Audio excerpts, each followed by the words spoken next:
pela ideia de poderem organizar, dinamizar este colóquio. Este colóquio insere-se numa atividade que ao longo destes 3 dias estamos a realizar, denominada Festa da Primavera AELH a Florir. Eu tenho dito que não é uma festa, é uma ação de sensibilização, uma forma que a escola tem nesta função de educação não formal, podermos sensibilizar toda a nossa comunidade para a necessidade de termos um olhar diferente para tudo aquilo que nos rodeia, relativamente ao ambiente. E nós, enquanto escola, tem essa obrigatoriedade de nos poder sensibilizar a todos, a toda a comunidade, para esse grande desiderato que é podermos fazer algo de diferente e não cometermos os erros que no passado cometemos. Esta atividade, naturalmente, teve por base aquilo que nos aconteceu no dia 15 de outubro. E foi a partir daí, desta necessidade premente e atual, de podermos todos pensar diferente, de podermos todos olhar diferente e de podermos todos agir diferente. E é nessa perspectiva que se enquadra naturalmente este colóquio, como todo um outro conjunto de atividades que ao longo destes 3 dias tem vindo a realizar. E eu tenho apreciado e terei a oportunidade de agradecer a envolvência de todos os professores, de todos os funcionários, de toda a comunidade, de pais, de associações de pais, de outras instituições que nos têm ajudado a promover esta nova visão, esta nova prática e forma que temos todos que nos responsabilizar e responsabilizar os nossos jovens para esta forma de olharmos para o ambiente. E estamos hoje aqui com este propósito também, de, através de um conjunto de interlocutores, nos poderem ajudar, mas ajudar de forma positiva. E Oliveira do Hospital, desde esse dia, que tem reagido positivamente, que todos os seus agentes, a escola inclusiva, se tem reerguido de forma positiva e tem dado este impulso a todos para que não possamos cair no fatalismo e tenhamos uma perspectiva positiva e nos possamos reerguer, como nos temos vindo a reerguer, dessa forma tão dinâmica e em conjunto com todos. E de certo que no final desta hora e meia ou 2 horas que aqui estivermos, vamos sair daqui mais satisfeitos, aliados ao nosso pensamento positivo, tem sido a nossa norma e a nossa forma de estar na nossa comunidade oliveirense. Que estes exemplos não se repitam e que os exemplos de respeito pela natureza e de ter uma nova visão seja de facto a nossa prática. Muito obrigado a todos, mais uma vez. Dou a palavra ao Sr. Vice-Presidente da Câmara e agradecer naturalmente a vinda dos nossos interlocutores para que todos juntos, porque é isso que nós queremos, é que haja uma participação partilhada entre todos, possamos daqui sair muito mais elucidados e com uma perspectiva de que temos que ser diferentes. Muito obrigado a todos.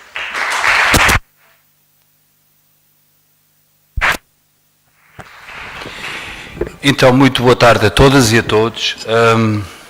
Quero saudar a mesa, os ilustres convidados, o professor Lúcio Cunha, da Faculdade de Letras da Universidade de Coimbra, o Dr. João Luís Fernandes, da mesma faculdade, o Dr. António Amaro, da Faculdade de Economia, também da Universidade de Coimbra, a doutora Ana Fonseca e o José Conde do CISE, José Conde também já velho parceiro num outro projeto comum, que são as aldeias de montanha, e saudar o moderador deste debate, o Vítor Neves, e através do Vítor Neves, quem nos ouve através da Rádio Boa Nova, saudar naturalmente o nosso anfitrião, o professor Carlos Carvalheira, diretor do agrupamento de escolas de Oliveira do Hospital, na pessoa da professora Olinda Duarte, minha colega na Comissão de Proteção de Crianças e Jovens de Oliveira do Hospital, saudar toda a equipa que faz parte do Departamento de Ciências Sociais e Humanas,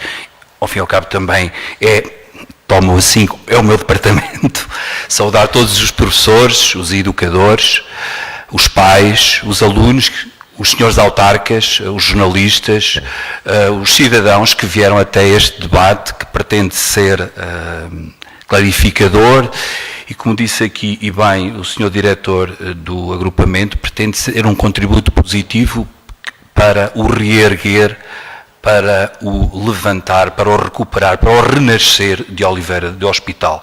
Naturalmente, saúde, com especial carinho, a senhora vereadora da Educação, quase que me esquecia dela, da Educação.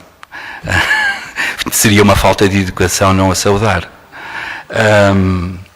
E dizer-vos hoje que estou aqui em representação do Sr. Presidente da Câmara, do professor Zé Carlos Alexandrino, colega da maior parte de vós, partindo do princípio que a maior parte deste grupo interessado neste debate são professores, num dia em que precisamente, na qualidade de Vice-Presidente da Comunidade Intermunicipal da região de Coimbra, está a participar num projeto de cooperação transnacional, acima da região de Coimbra, está em França, na zona de Auvergne-Rhône, na zona de Alpes e na zona de Lyon, precisamente para tratar destas questões. Como é que territórios do interior fazem face ao desafio da demografia, da crise demográfica da Europa, da perda da população nos territórios de montanha, nos territórios rurais, e como é que se pode inovar, criar inovação, fixar população em territórios de interior. É hoje um tema que atravessa a agenda europeia e que está a marcar o debate da Agenda 2030, ou seja, do próximo período de programação das ajudas comunitárias. Como é que se torna a Europa mais coesa, menos fragmentada, e como é que se podem criar políticas com recursos humanos, pessoas, mas também com recursos financeiros, como é que se criam políticas para precisamente reduzir estes gaps, estes vazios que existem na Europa e estas zonas mais frágeis. E Oliveira do Hospital, como aqui foi dito, o 15 de outubro marcou-nos a todos.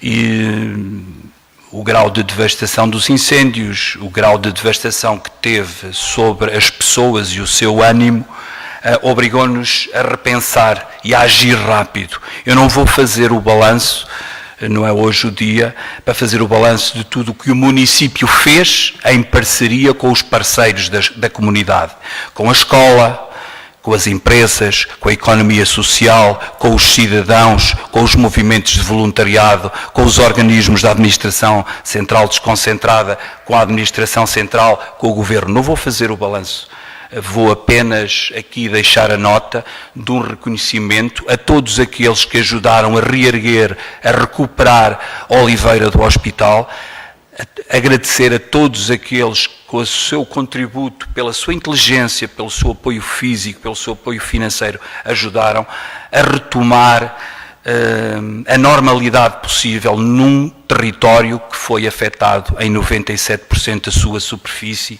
onde foram 97 empresas afetadas. E neste aspecto quero também dizer, eu tive a recolher estes dados, dessas 97 empresas afetadas, que representam 876 postos de trabalho, foram aprovadas 17 milhões de euros para a recuperação destas mesmas empresas. Este é um aspecto que se deve assinalar.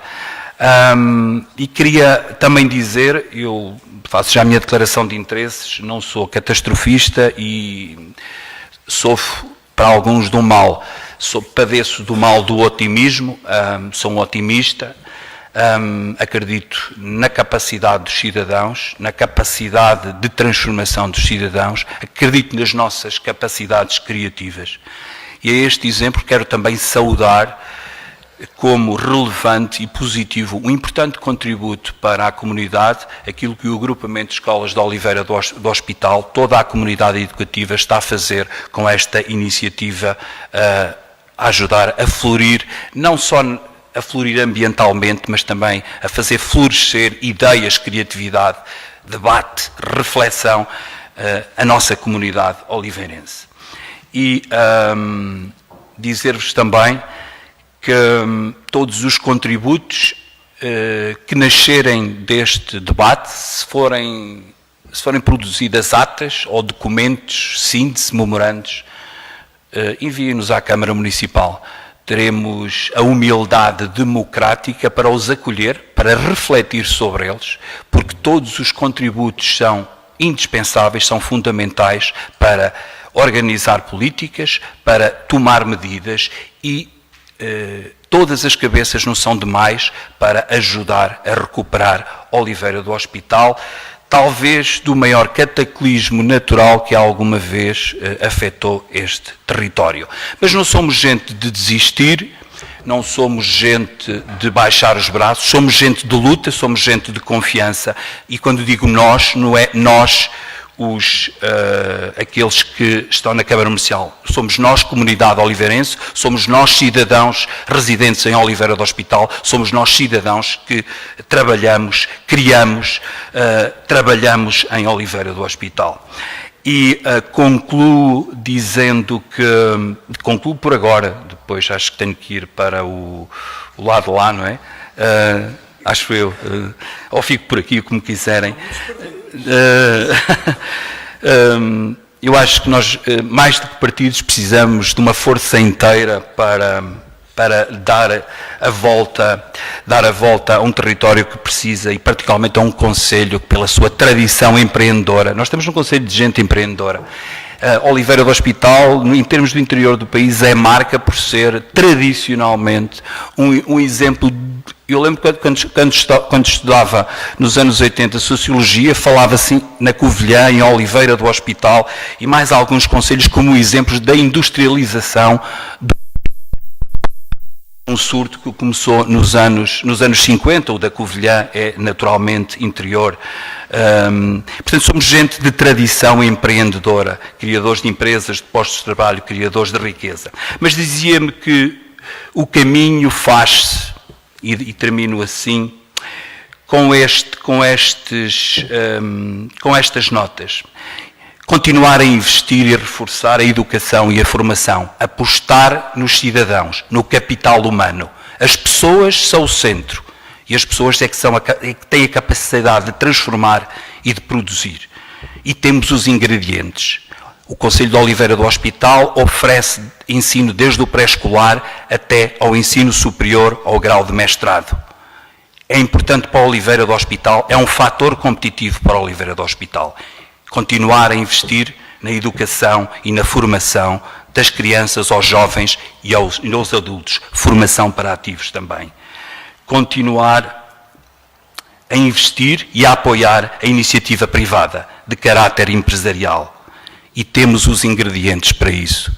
Temos a tradição empresarial de Oliveira do Hospital, o capital de experiência e hoje temos mais para dar. Apostar na inovação ligada as estruturas que existem no país, com as quais as empresas de Oliveira do Hospital se relacionam, mas também temos a felicidade de ter uma estrutura de investigação e desenvolvimento, que é a BLC3, um campus de tecnologia e investigação em Oliveira do Hospital, e é também um dos bons ingredientes para dar continuidade ao desenvolvimento de Oliveira do Hospital. E depois olhar para o território com carinho, para todo o território, e não desistirmos de parte de nenhuma do território, seja o território mais urbano, onde se concentram mais pessoas, seja os territórios mais periféricos, santuários naturais, espaços de montanha, espaços de vale, o Vale do Mondego, o Vale do Alva, o Vale do Alvoco, a Serra do Açor ou ali nas faldas da Serra da Estrela. Ou seja, continuar a olhar para Oliveira do Hospital como uma terra inclusiva, que cria oportunidades para todos e onde todos têm oportunidades de desenvolver os seus projetos de vida. Esta é a visão que temos para o Concelho de Oliveira do Hospital, esta é a visão que temos para a comunidade de Oliveira do Hospital, onde cada cidadão é o centro da atuação do poder político. Queria concluir dizendo que com este debate queremos realmente que cheguem ideias inventivas que nos ajudem a repensar e a melhorar o desempenho enquanto entidade que tem por missão servir o interesse público.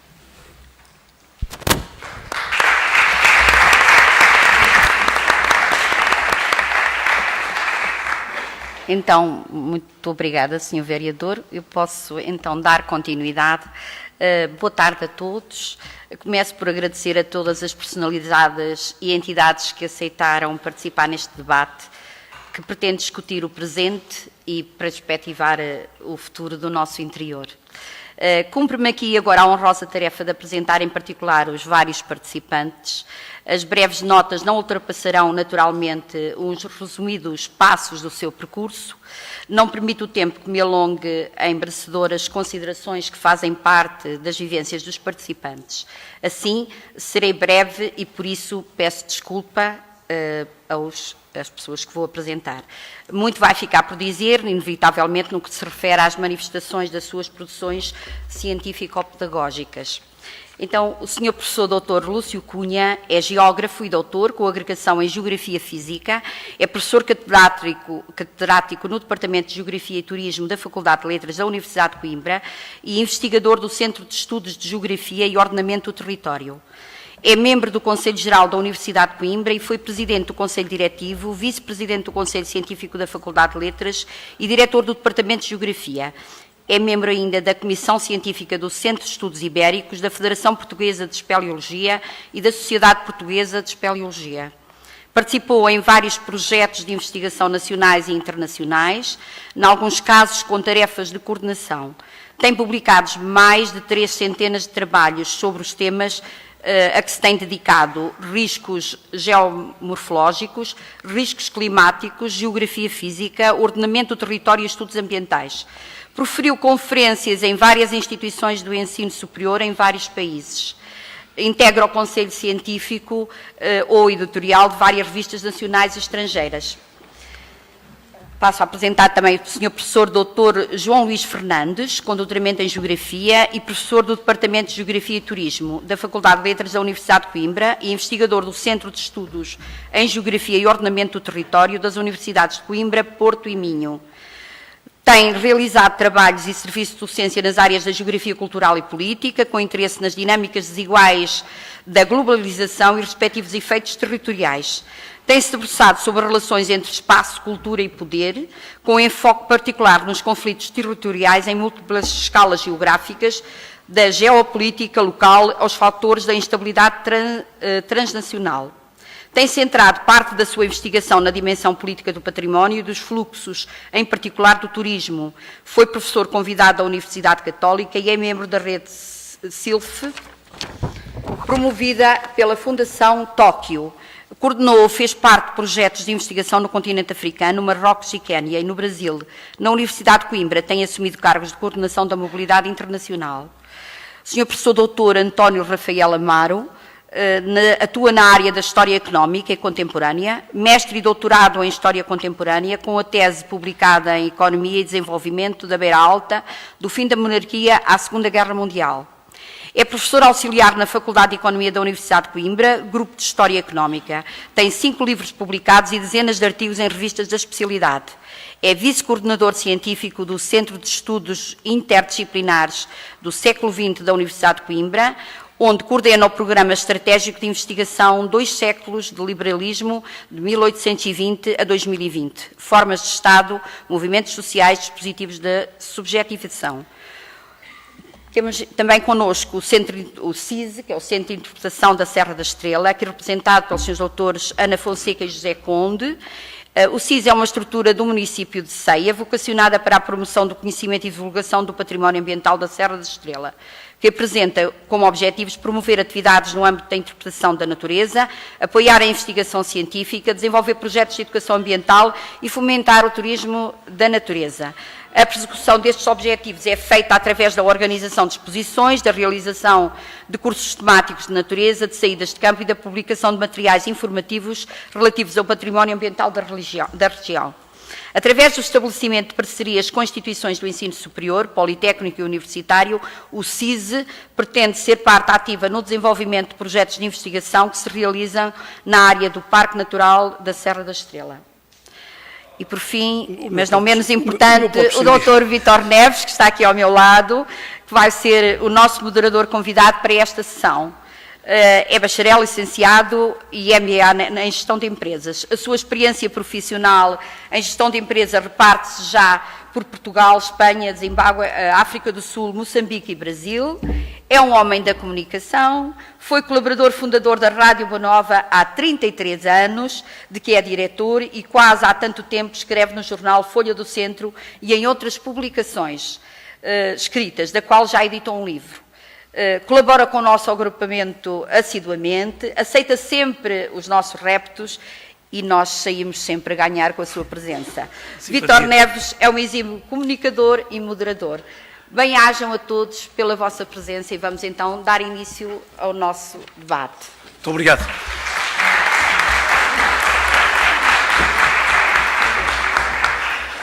Boa tarde a todos, bem-vindos. Devem ter dado conta que só estou a começar a moderar agora, caso contrário isto já estaria um bocadinho diferente. Zé Francisco, boa tarde. Vamos então iniciar esta nossa conversa sobre o nosso interior. Eu queria dar os parabéns ao Departamento de Ciências Sociais e Humanas do Agrupamento de Escolas de Oliveira do Hospital, porque foi muito feliz no nome e na designação que atribuiu a este debate, reinventar o interior. Foi verdadeiramente um momento de felicidade, e nomeadamente quando se centra no homem, na natureza e, claro está, na economia. Estamos aqui dentro, no auditório do Crédito Agrícola em Oliveira do Hospital, mas também estamos lá fora, graças à Rádio Boa Nova, que transmite em direto, com som e imagem, em FM 100.2 e em radioboanova.pt para todo o mundo. Portanto, quero dizer que estamos a falar do interior, mas também chegamos ao exterior. Dia 15 foi o mote desta festa da primavera, do agrupamento de escolas de Oliveira do Hospital, para colocar Oliveira do Hospital a florir. Isto dura até amanhã, com muitos momentos. O dia 15 também é o mote do livro que a Rádio Boa Nova acaba de editar. Está ali em cima numa mesa à venda por 10 euros. À saída também não deve custar assim tanto. Fica também esse repto. Já que estamos a reinventar o interior, vamos também reinventar a forma de conversar sobre o interior. Podia começar aqui por estes ilustres convidados. Eu preferia começar por aí, se aqui ninguém me levar a mal, e gostava de chegar aí junto de vocês, que enchem por completo este auditório do Crédito Agrícola, e ir encontrar aí qualquer coisa sobre o interior e desafiar 3, 4 pessoas para nos provocar a nós, aqui, que estamos na mesa, mas que somos apenas parte do grupo que está neste auditório. Se calhar desafiava aquela jovem que está ali de camisola amarela. Você, exatamente. Exatamente você. Como é que chama? Jacinta. Ó Jacinta, diga-me assim uma frase, sem qualquer preparação prévia, sobre o interior. Isto já esteve a correr melhor, não?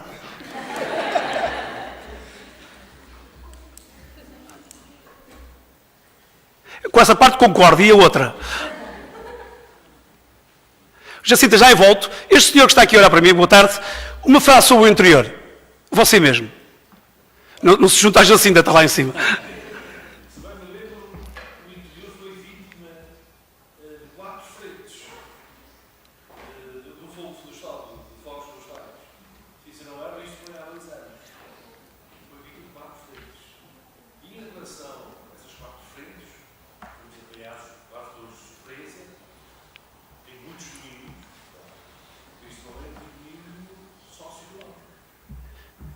Como é que é o seu nome? Gabriel. Oh, Gabriel, isto tudo resumido numa frase.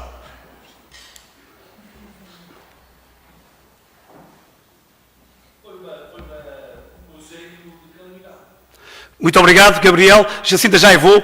Aquele jovem que está lá em cima com o cabelo a Rick Astley, você de camisola preta, exatamente. Estava a olhar para trás, não vale a pena olhar outra vez, era mesmo você. Exatamente. Como é que se chama? Como é que se chama? Francisco. Oh, Francisco, uma frase sobre o interior, do seu ponto de vista.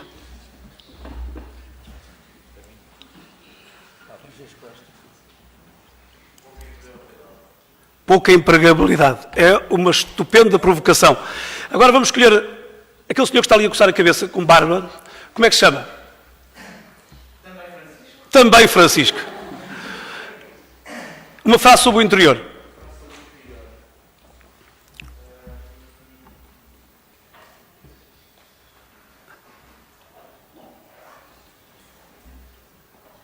Temos 3 horas, não se preocupe.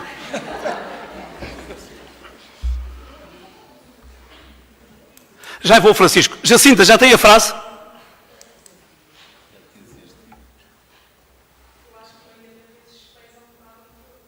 Perdão?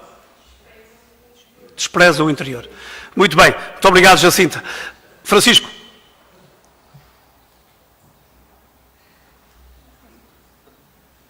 Ok, quando forem 9 menos um quarto da noite, volto aí. Combinado?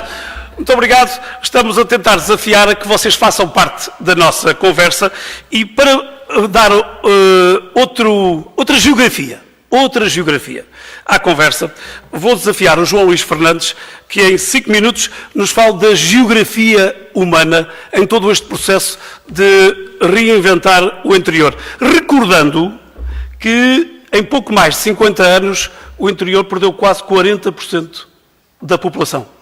Boa tarde, bem-vindo.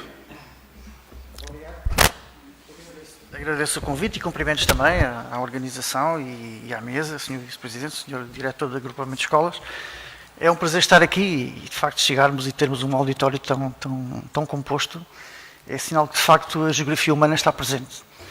E a geografia humana é a minha preocupação. E de facto, a interioridade é qualquer coisa que todos nós sentimos, mas não é fácil de caracterizar. Aliás, eu prefiro mais o termo interioridade ao interior. Interioridade enquanto condição. Eu, enquanto geógrafo, e de facto foi esse o desafio que me foi lançado, nós temos 3 palavras-chave. A localização continua a marcar e continua a ser extremamente importante, e continua a ser, não direi determinante, mas continua a marcar muitas nossas vidas. A questão da distância.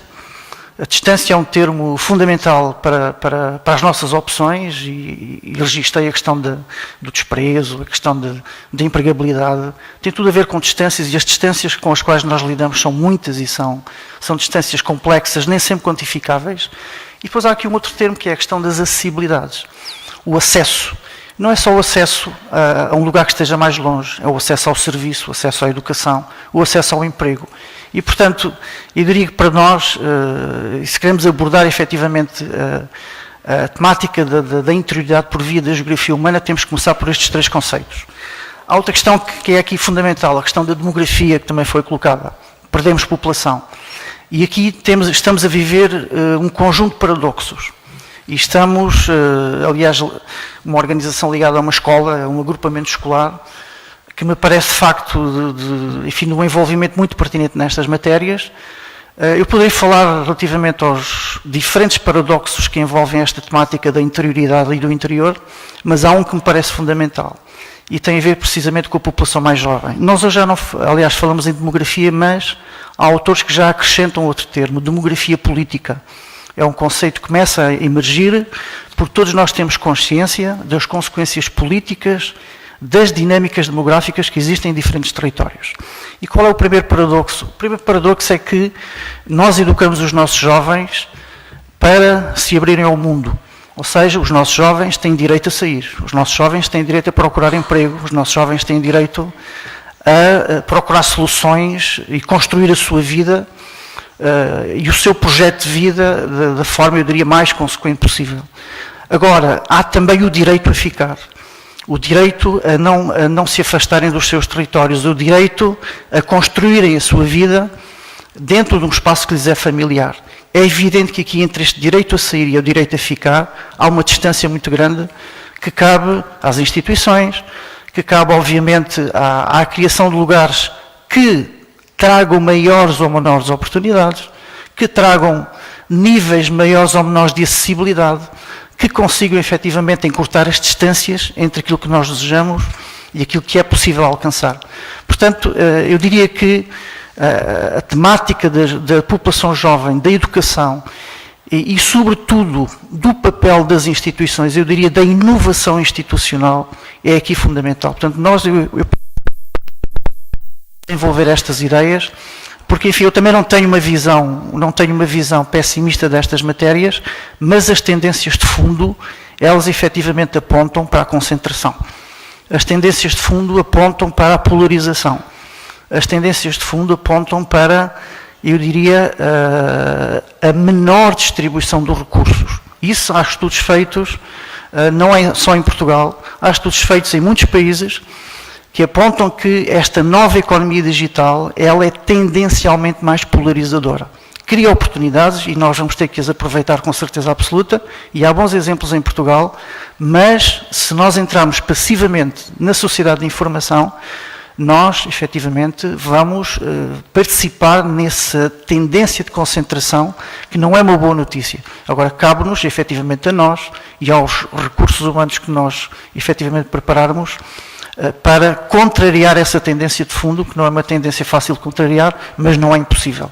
E eu creio que se levantam outros valores, outras oportunidades, e hoje de certeza que vamos falar muito em património, vamos falar muito no valor da paisagem, vamos falar muito na cultura territorial, vamos falar muito na filiação geográfica, vamos falar muito num conceito que a nós também nos é muito caro, que é o conceito de topofilia, isto é, a nossa ligação afetiva ao espaço geográfico.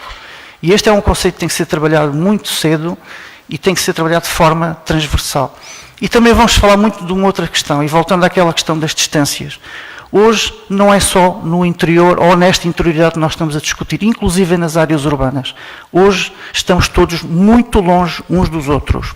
Ou seja, há demasiado espaço entre nós, e esse distanciamento entre os diferentes atores torna-nos efetivamente mais atomizados e torna-nos também, portanto, eu diria, afasta-nos muito de soluções que nós temos que encontrar em conjunto. Daí a importância muito grande, muito relevante, volto a dizer, das instituições e da cultura territorial. Mas eu depois gostaria de voltar a estes assuntos. Muito obrigado. Obrigado.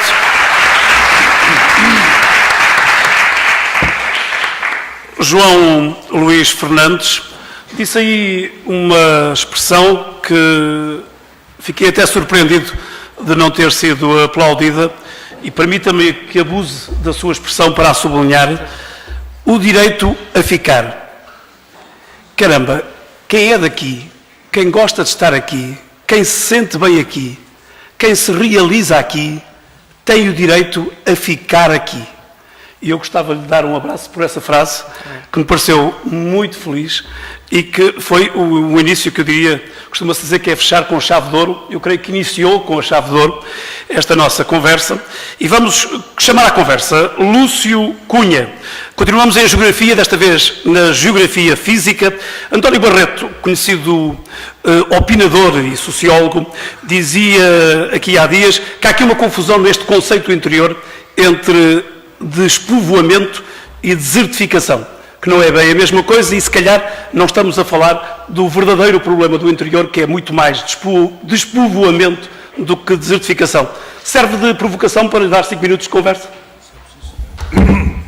Serve, sim, senhora. Boa tarde a todos e a todas. Um grande abraço a 1, 2, 3, 4, 5, 6 colegas e amigos que estão aí desse lado. Muito obrigado pelo convite.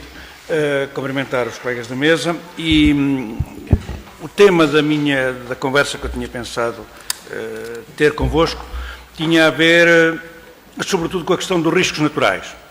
E hoje, tal como nós ouvimos falar muito de interior e de litoral, de rural e de urbano, de espaços das regiões metropolitanas e de espaços do resto do país, de diferenças de desenvolvimento, etc, etc. Também ouvimos falar muito de alterações climáticas, ouvimos falar muito de riscos naturais, ouvimos falar muito de desertificação, por vezes misturamos um pouco estes conceitos e eu gostava de vos dizer que, na minha opinião, a questão dos riscos naturais e a questão dos riscos naturais no interior de Portugal tem que ser desligada para já, para podermos fazer um raciocínio mais completo, um raciocínio mais prático e um raciocínio mais válido e mais útil, portanto, tem que ser desligado da questão das alterações climáticas. Como foi dito, a nossa questão é a questão do interior é uma questão de despovoamento, mais do que desertificação. Vamos reservar, do ponto de vista técnico, o termo desertificação para as condições naturais de determinados territórios que vão a caminho dos desertos, que vão perdendo água, que vão perdendo capacidade nos seus solos, que vão perdendo capacidade na subestação, coisas que estão a acontecer um pouco já no nosso Alentejo, que muitas vezes têm muito mais que ver com o modo como nós gerimos o território, como nós gerimos a nossa água, como nós gerimos as nossas culturas, como nós vendemos os nossos solos aos espanhóis, para ver, não tenho nada contra os espanhóis, antes pelo contrário, eu se pudesse, faço já aqui a minha declaração de intenções, unia-me com a Espanha e fazíamos um país chamado Ibéria, não tinha problema rigorosamente nenhum com isto, mas o que é facto é que grande parte dos nossos solos, grande parte da nossa água, grande parte da nossa riqueza vai saindo aos poucos e isso também prejudica, de alguma forma, portanto, aquilo que nós chamamos aqui o interior do país. Eu gostava de dizer que em Portugal, na União Europeia o valor é um pouco superior, 26% da população vive em espaços rurais. Vive fora das cidades pequenas, das cidades médias e das cidades grandes.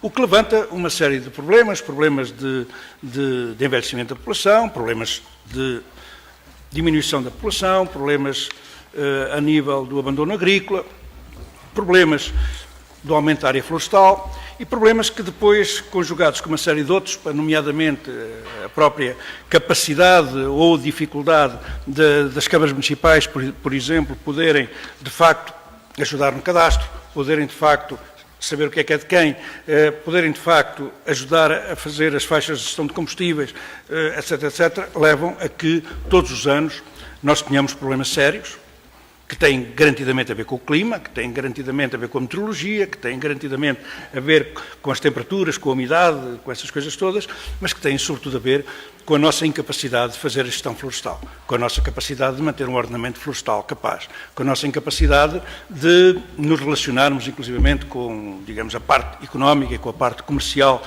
que está ligada à floresta e de construirmos, digamos, uma fileira, um cluster, como se diz às vezes, uma fileira que seja efetivamente produtiva, rica e etc. Nós, quando falamos de interior e quando falamos do interior de Portugal, normalmente falamos de património, do património que temos, das nossas serras, das nossas águas, da nossa ecologia, das nossas plantas, das nossas aves de rapina, falamos de desenvolvimento sustentável, falamos, peço-vos desculpa, de resiliência, a resiliência que as nossas populações têm para poder ficar, para poder criar, para poder resistir, mas de facto aquilo que nós sentimos quando estamos no interior é que estamos a ficar mais velhos, que estamos a ficar menos resilientes, que estamos a ficar inseguros, que estamos a ficar sozinhos, aquilo que o meu colega falava, das partilhas e até, digamos, sozinhos muitas vezes ao nível dos afetos, e essa é, efetivamente, a questão do nosso interior, na minha opinião. Eu poderia trazer como exemplo um caso que me é particularmente querido. Eu sou de Viseu e trabalho em Coimbra há 40 anos, portanto, sou mais de Coimbra do que de Viseu. E nós continuamos sem ter estrada entre Coimbra e Viseu. O que faz com que Viseu, que devia estar ligado a Coimbra, esteja ligado a Aveiro, esteja ligado ao Porto, faz com que Leiria esteja ligado a Lisboa, faz com que Castelo Branco esteja ligado, faz com que isto tudo, e Coimbra fica ligado a nada. E Coimbra, ligado a nada, é mau para Coimbra, mas também é mau para a Oliveira do Hospital. Mas também é mau para uma série de outras pequenas cidades e vilas do nosso interior. É uma questão que eu deixava assim um pouco em jeito de reflexão. E depois, só também em jeito de provocação, eu deixava-vos dois textos muito curtos. Um deles é de uma historiadora de história contemporânea, uma senhora que vai de vez em quando à televisão falar, que é muito a favor dos sindicatos e de uma determinada esquerda, mas que de facto às vezes põe o dedo na ferida em algumas coisas e eu gostava de deixar aqui esse dedo na ferida. A senhora chama-se Raquel Varela e a Raquel Varela escreveu há muito pouco tempo qualquer coisa deste género. Um país onde é possível ser-se engolido numa estrada que todos os técnicos avisaram durante anos que ia ruir. Está-se a referir ao caso de Borba e às mortes naquela pedreira. O abandono do interior, dos serviços públicos, a descentralização das responsabilidades, a avidez. Tudo lamentável e já conhecido. Um Estado que falha no local, regional e nacional. Devo dizer que o papel, na minha opinião, o papel do Estado Central na questão do interior é absolutamente fundamental. Não podemos fazer as coisas só de baixo para cima. Temos que as fazer também, ou temos que esforçar de cima para baixo. Tudo confuso, enredado na gigante burocracia, ao ponto de não se saber quem falhou. Não se sabe quem falhou em Borba, não se sabe quem falhou nos incêndios, não se sabe quem vai falhar amanhã, porque de facto está isto tudo enredado. E um outro amigo, um outro colega, um outro querido amigo, que escreveu também um texto muito interessante, que eu vos recomendo que vejam na internet, portanto foi um texto publicado no Público, do meu colega Álvaro Domingos, que é também geógrafo. Ele escreveu muito sobre o interior, explicou, mostrou os mapas, mostra, por exemplo, aqueles dois casos que me são particularmente sensíveis, o caso de Coimbra e o caso de Viseu, porque Viseu é litoral dentro do interior e Coimbra é litoral junto ao interior. E, portanto, estas duas cidades, na minha opinião, não estão a cumprir a sua missão, não as deixam cumprir a sua missão naquilo que podia ser a alavancagem, ou se quisermos, a catapultagem, digamos assim, destas terras para um desenvolvimento. E ele diz, de uma forma muito brincalhona, e eu vou terminar com isto, teoria, isto supostamente era aquilo que a professora primária dele tinha escrito na porta. Teoria é quando sabemos tudo, mas nada funciona. Prática é quando tudo funciona, mas não sabemos porquê. Nós aqui no interior, como somos umas pessoas muito criativas, juntamos a teoria à prática. Nada funciona e não sabemos porquê. Muito obrigado.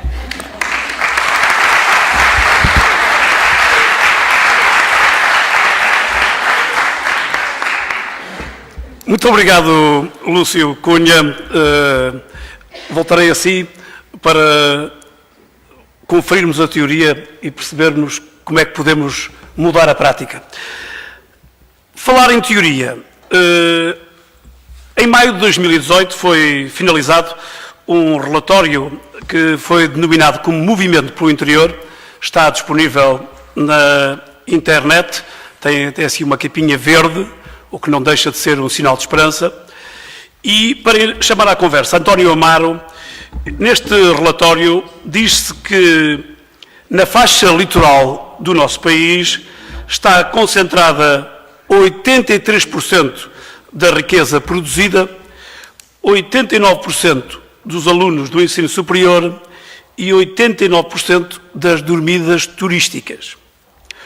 O António Amaro é da História Económica, da Faculdade de Economia da Universidade de Coimbra. António, bem-vindo aqui à nossa conversa. Eu diria que você não tem emprego no interior, não? Pois, não sei, mas provavelmente se tivermos uma concepção, digamos que mais vasta do que é o interior, talvez tivesse. Aliás, eu fui professor 20 anos numa universidade que se situava no interior, era precisamente em Viseu, na Universidade Católica. Mas, de qualquer maneira, compreendo a questão e vou tentar enquadrá-la naquilo que eu hoje queria aqui referir, mas antes disso gostava de agradecer, porque agradecer o convite.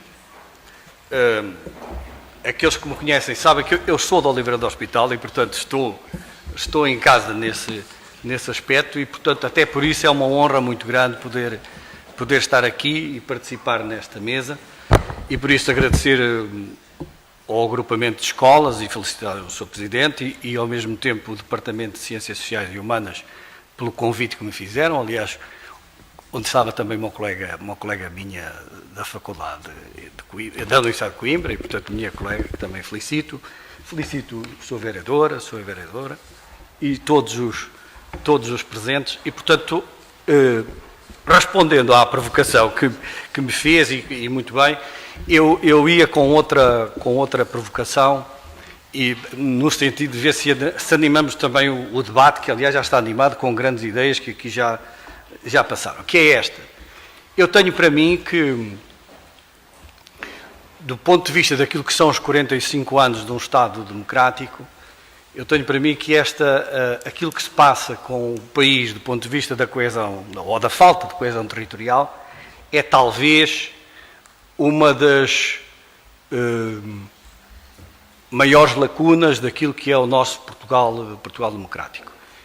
Fizemos muitas coisas, até a nível do poder local, muita coisa foi feita, do ponto de vista da educação, do ponto de vista da saúde, muita coisa, do ponto de vista da democracia. Somos hoje uma democracia com 45 anos, já deixou de ser jovem nesse aspecto, e, portanto, está tudo mais ou menos consolidado, mas há uma coisa que marca estes 45 anos de Abril, que é aquilo que se prende com a falta de coesão territorial e aquilo que eu poderia chamar, e que são dois conceitos que andam normalmente a par, mas, a meu ver, mal interpretados, que é uma litoralização do país que faz com que o nosso país pareça que vai todo cair no mar, ou seja, a linha de povoamento, a linha de crescimento, a linha de criação de riqueza, a linha de criação de valor é tão fina que alguns autores até costumam dizer que,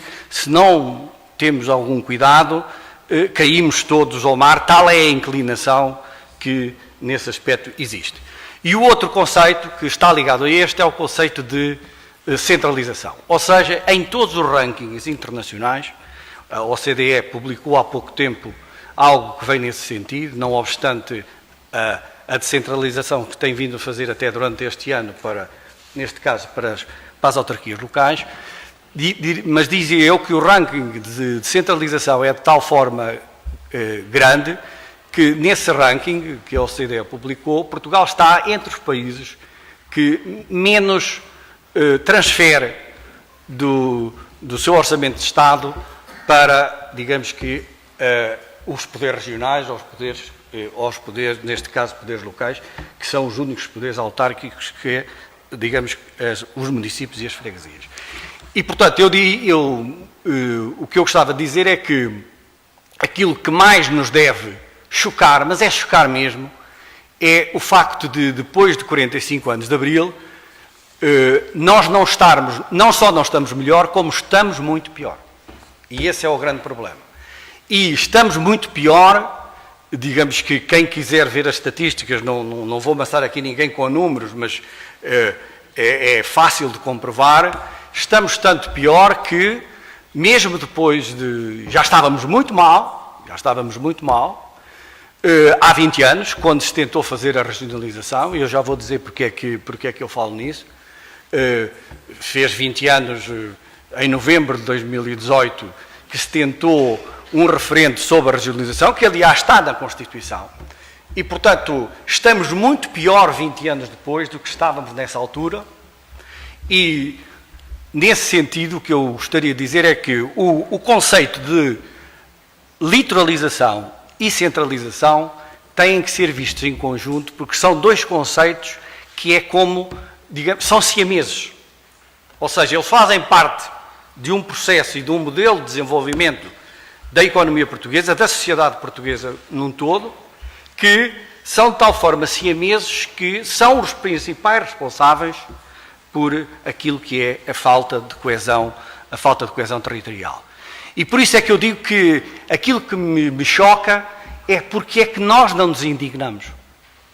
Não nos indignamos logo tendo por base algo que que seria ridículo em qualquer país do mundo, que é o facto de nós termos inscrito na Constituição que o país se iria dividir por regiões administrativas e que está na Constituição a criação de regiões administrativas e por algumas táticas, como sabemos, se partiu e foi a primeira vez que se referendou algo que era constitucional, ou que está na Constituição. É a primeira vez que em Portugal se referenda algo que é constitucional, que não é sequer uma prática, digamos que comum em país nenhum europeu nesta base, e portanto se fez um referendo com táticas e estratégias políticas e acabou por se não fazer a regionalização. Porquê é que eu falo disto? Falo nisto porque não vale a pena discutirmos muito no que diz respeito ao diagnóstico, porque todos os diagnósticos estão feitos. Eu até trouxe aqui um Programa Nacional para a Coesão Territorial, que eu tive uma participação muito modesta, e portanto estou à vontade para falar nisso. Está aqui tudo, nem precisava, quem quiser fazer uma boa conferência é chegar aqui e tirar tudo o que está cá, mas a verdade é esta: o diagnóstico está feito, mas o problema não é do diagnóstico. O problema está perfeitamente nas políticas. E eu diria, a regionalização não é uma panaceia que iria resolver tudo. Mas a verdade é que está provado à exaustão que sem regionalização, e ninguém é capaz de fazer a contabilidade do que é que perdemos por não a ter, o que nós verificamos é isto que eu falei há pouco, que é, nós sabemos que as assimetrias regionais são cada vez maiores. Nós sabemos que, quando se tentou o referendo para a regionalização há 20 anos, as assimetrias já eram enormes. Nós sabemos que passam governos, e todos prometem que vão acabar, e chegamos a este ponto, ou seja, estamos em 2019, e eu já vou dizer porque também isto é muito importante, estamos em 2019, e o que nós vamos ter é todos os partidos, sem exceção, e aliás eu já sinto os ecos no ar, todos os partidos sem exceção vão falar, porque os incêndios, porque é algo que se verifica há muito tempo, todos os partidos vão pôr no seu programa, digamos que um ministério para a missão para o interior, um ministério para o combate à coesão territorial, um ministério para a coesão territorial, queria dizer. Portanto, para combater a falta de coesão territorial, isso vai aparecer, todos vão pôr. Agora, há uma coisa que tenho para mim, e era neste aspecto que eu queria colocar a questão, que tenho para mim que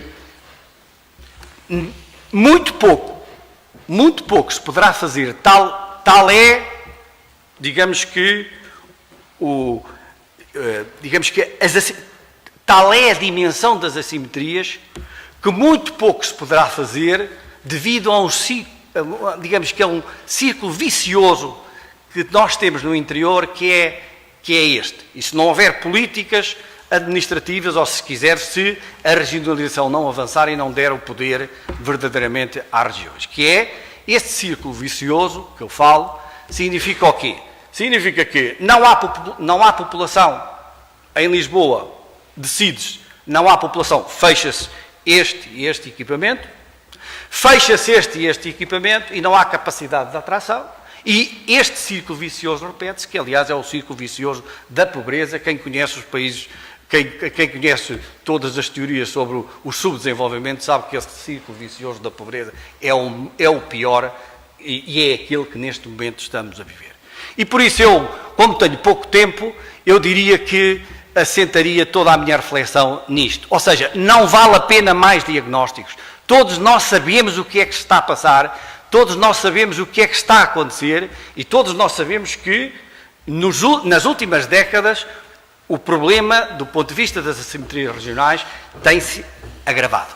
Não obstante, e eu gostava de dizer isto aqui, mas vai no sentido que eu estou a dizer, não obstante o excelente trabalho que é feito por todos os municípios e pelas autarquias, que é realmente, e aí sim, Está um trabalho que todos reconhecem, um trabalho de proximidade, porque se não fossem as autarquias a ter esse trabalho e não fosse, digamos que o trabalho que foi feito depois do 25 de Abril com este poder autárquico democrático, seria tudo muito pior.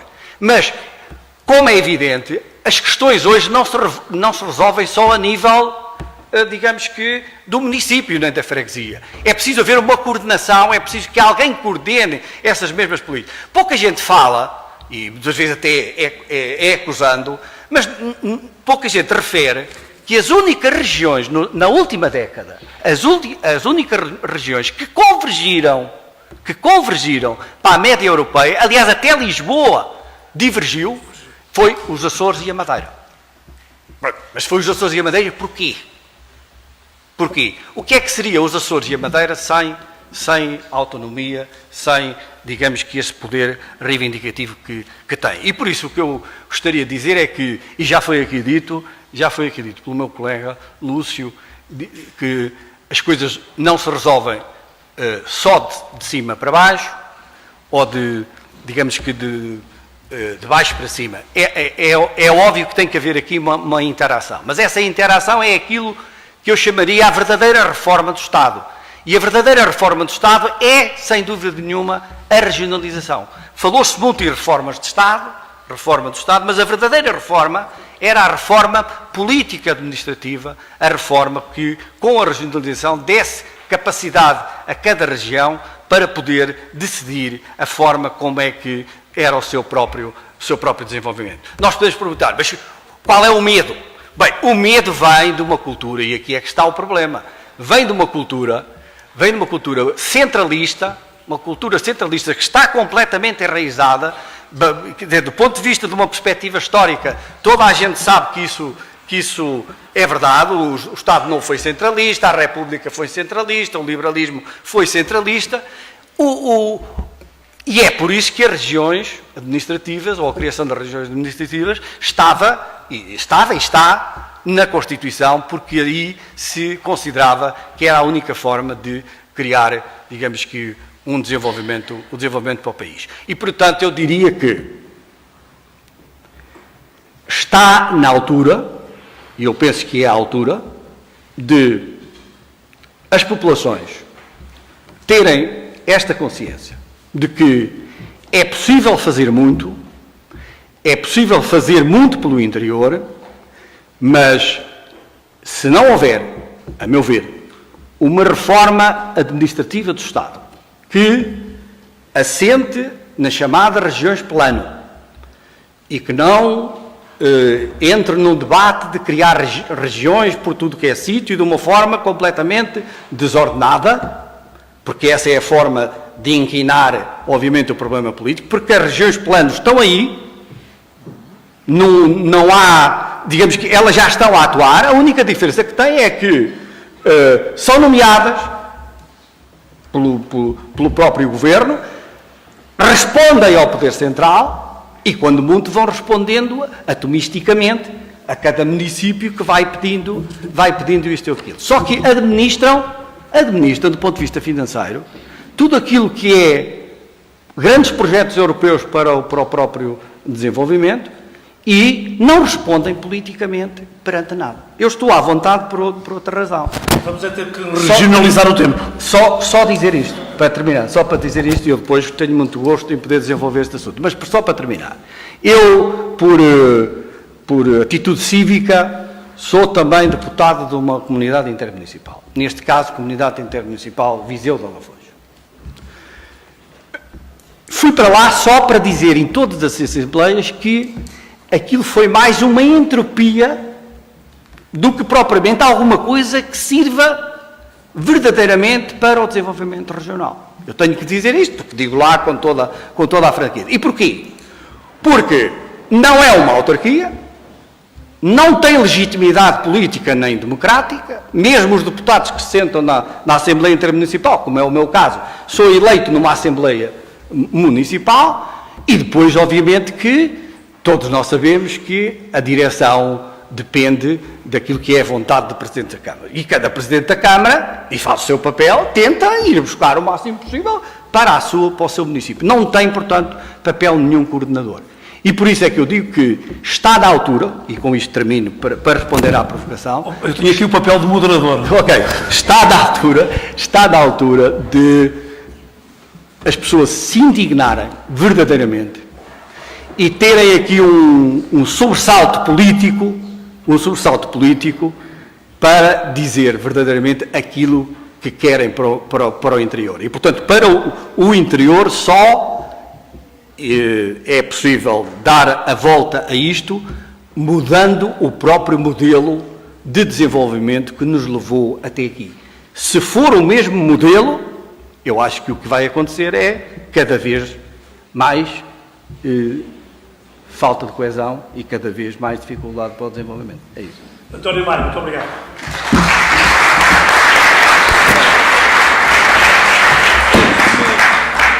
Para terminarmos a nossa viagem aqui pelo nosso painel de convidados, vamos dar um salto à Serra da Estrela, que é, como quem diz, o Centro de Interpretação da Serra da Estrela, convidando o José Conde e a Ana Fonseca para nos ajudarem a reinventar o interior desse posto de vigia fantástico que é a Serra da Estrela. Em primeiro lugar, muito obrigado pelo convite. Nós tencionávamos, tenho que dizer isto, nós tencionávamos fazer uma apresentação que apresentasse uma das componentes um dos elos deste programa Renovar o Interior. E esse elo é a natureza. Contávamos apresentar um PowerPoint, uma vez que as imagens são a melhor forma de comunicar, de apresentar os valores naturais de um território, quer seja a geodiversidade, quer seja a biodiversidade. Na impossibilidade disso acontecer, sim, mas não vou fazer porque seriam sempre imagens de pequena dimensão. Portanto, é importante para nós, estando na Serra da Estrela, transmitir-vos a ideia de que a Serra da Estrela é, de facto, um local extraordinário do ponto de vista da geodiversidade e da biodiversidade. A geodiversidade apresenta aspectos que são pouco comuns no país. Não vou referir muitos, mas tenho que referir obrigatoriamente a existência de fenómenos glaciários nas zonas mais altas. Tenho que referir também a existência de abundância de recursos hídricos, a existência do maior conjunto de lagoas de montanha de Portugal e que são quase totalmente desconhecidas, e cada uma é mais bela que a outra. Portanto, quando atravessamos o Planalto e as vamos cruzando, todas nos vão surpreendendo pelas suas diferenças, pelos aspectos que apresentam. Em relação à biodiversidade, eu posso-vos dizer que a Serra da Estrela, em quase todos os grupos florísticos, quase todos os grupos de plantas, em quase todos os grupos faunísticos, está no top da biodiversidade em Portugal. O conceito que se aplica é inclusivamente o conceito de hotspot, é um ponto quente de biodiversidade, e não é só a nível nacional, é também a nível mundial. E estes fatos que eu vos estou a dizer, que são factos que nós vivenciamos no dia-a-dia, não são de factos ainda conhecidos pela generalidade das pessoas que visitam a Serra da Estrela. E nós, trabalhando no Centro de Interpretação, que recebe regularmente um afluxo de visitantes, seja público escolar, sejam turistas, temos clara percepção disso.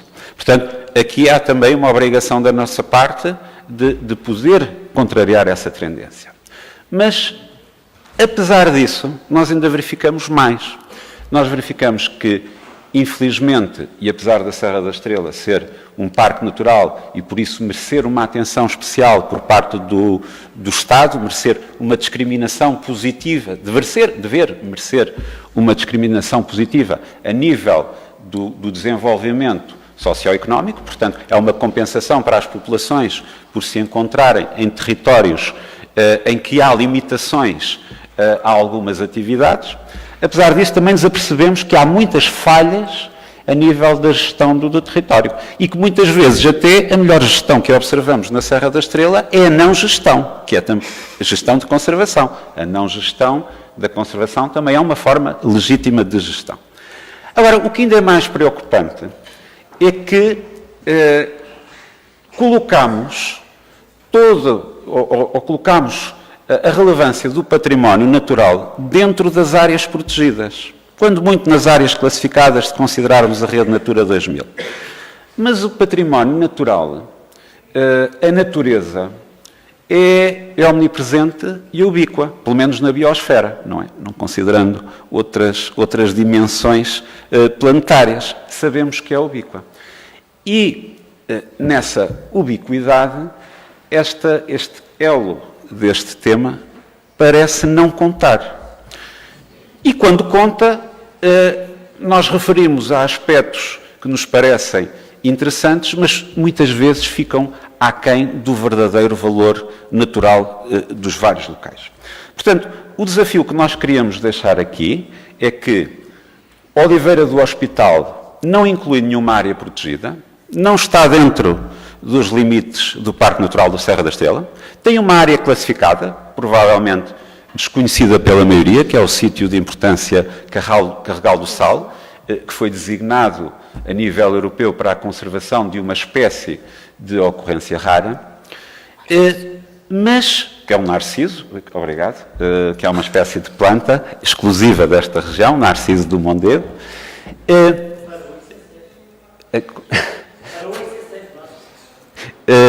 Não foi o narciso. Acho que não foi. Acho que foi a falta de dinheiro. Mas em relação ainda à questão da natureza, a natureza é um ativo muito importante em todo o território.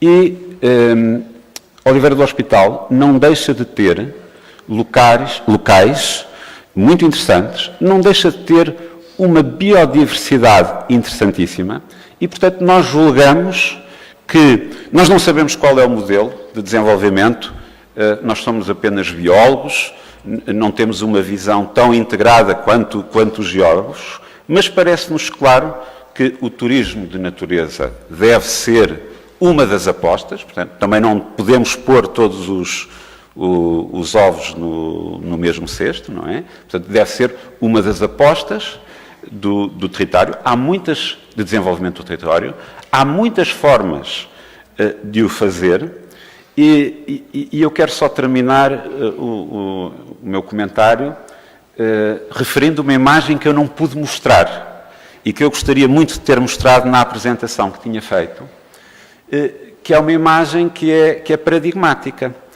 porque apesar da enorme degradação da paisagem, do país em geral, mesmo dentro das áreas protegidas, da enorme degradação, do pouco valor que nós damos ao património natural, e o património natural não é uma mata de pinheiros, ou uma mata de produção, ou uma mata de eucaliptos.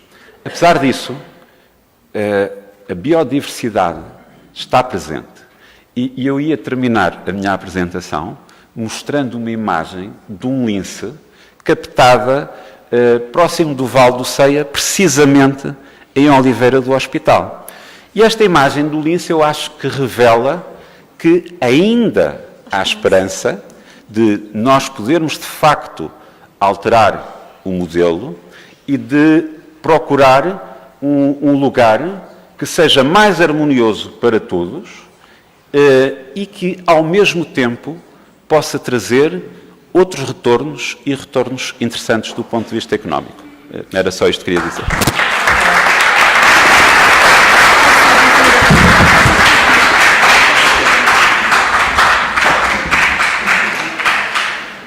Ana Fonseca pede-me para dizer só uma coisa e um pedido de uma senhora não se pode recusar, não é?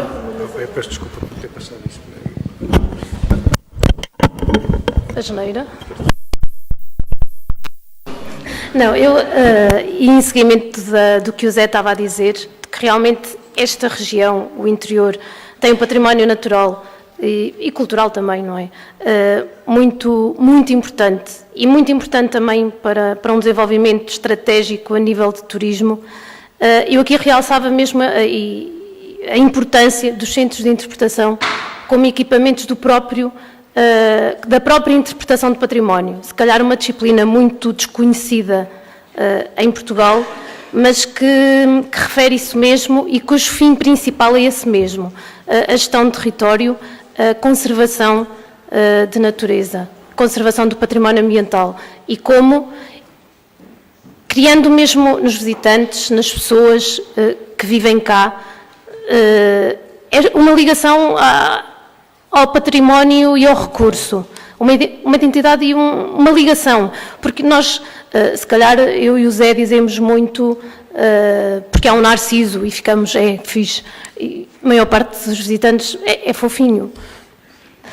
Se calhar a interpretação de património é isso mesmo, é nós conseguirmos não só transmitir que existe o narciso, mas fazer com que as pessoas tenham uma ligação que chega a ser emocional com as coisas, porque eu acho que só sentindo é que nós conseguimos conservar.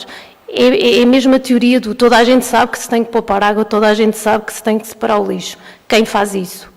Quem realmente sente na pele que é preciso ou nas suas vivências. E essa é, assim, uma das principais funções dos centros de interpretação e de todas as técnicas ligadas à interpretação de património, que acho que era muito importante nós começarmos também a vivê-la, todos. Muito obrigado.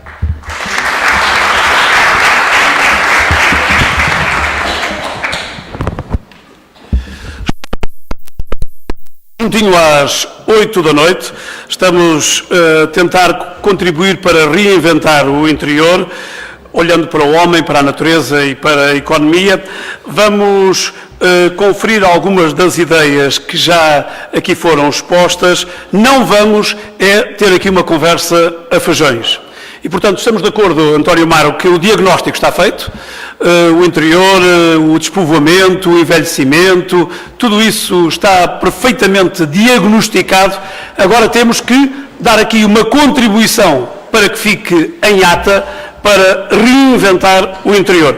Eu, antes de ir ter convosco para vos desafiar, eu não me esqueci de si, Francisco, nós vamos terminar esta nossa conversa junto às 8h30 da noite, e eu voltava ao João Luís Fernandes para lhe dar 2 minutos para ele contribuir para este reinventar o interior com um conceito que introduziu na sua intervenção que me pareceu muito interessante, a demografia política.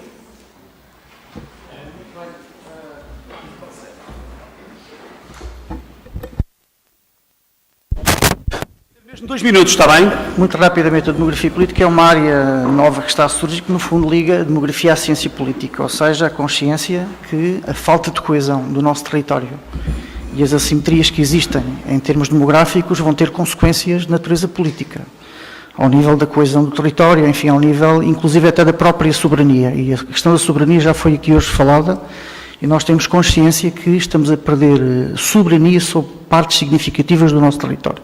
E esta é uma questão que tem que ser, efetivamente, pensada também. E há aqui uma outra questão, enfim, que se liga a esta, e tem a ver com o segundo paradoxo que eu há pouco estava, efetivamente, a referir. É que o Estado e as políticas públicas são cada vez mais necessárias, mas estamos em contraciclo. O Estado tem menos capital para distribuir. E esse é um problema que, efetivamente, vai cair sobre o interior e a interioridade. Há um outro problema, enfim, eu tinha aqui também alguma apresentação para fazer, alguns mapas, e há um mapa extremamente complexo, que é, se nós formos fazer a distribuição cartográfica de população desempregada, sob o ponto de vista quantitativo, população com rendimentos inferiores sob o ponto de vista quantitativo, nós verificamos que a concentração neste momento aproxima-se muito do litoral e das áreas metropolitanas. O que é que eu quero dizer com isto? Quer dizer que o despovoamento vai levar também problemas para as áreas metropolitanas e isto tem contribuído para a quebra de solidariedade interregional, ou seja, não há um ambiente, neste momento, eu diria até político, para a transferência de verbas de áreas metropolitanas para áreas não metropolitanas. O que quer dizer com isso é aquela velha história: não há lá gente, não se faz a estrada. Exatamente, ou seja, este é um ciclo vicioso muito, muito pernicioso e muito penalizador para o interior.